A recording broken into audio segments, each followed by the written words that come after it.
আরে তোকে এটা বলছি,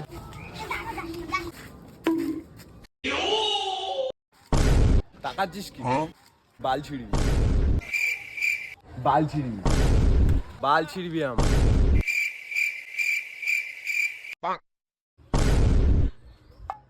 তাকাচ্ছিস কি? বাল ছিড়বি।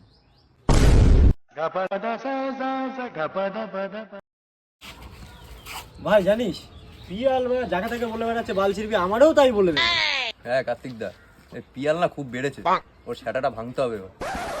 মার এই পিছনে পিছনে মারিস না হাই পিনে আসছে, হাই চল বাড়া। পিনটা ভালো থাকলে আর একটু ভালোভাবে খেলতে পারতাম, বলে জিতেও যেতে পারতাম। কি আর করবি, ভালো পিনাসি কি বাড়া, বাল ছিড়তিস আমার। এ ভাই দাঁড়া দাঁড়া দাঁড়া, একটা জিনিস ভেবে দেখতো, তোকে মেয়ে বাড়ির থেকে দেখতে এসছে, মেয়ে তোকে আলাদা করে প্রশ্ন করছে তুমি কি বাল ছিঁড়তে পারো। ধরে কোনো রকম ভাবে ওই মেয়েটার সাথে তোর বিয়ে হলো, প্রথম বাচ্চা তোর, ডাক্তারবাবু কোলে করে এনে বলছে স্যার আপনার বাচ্চাটা কিন্তু বাল ছিঁড়ে খুব সুন্দর হয়েছে, কেমন লাগবে তোর? আরো একটা জিনিস ভেবে দেখ, থাকনি বিদ্যা আর গভীরে যেতে হবে না। দেখ মালটা কেবল মার খাও। কেন রে বাড়া, গভীরে গেলে কি হবে? তাহলে বাড়া বাল ছিড়বি।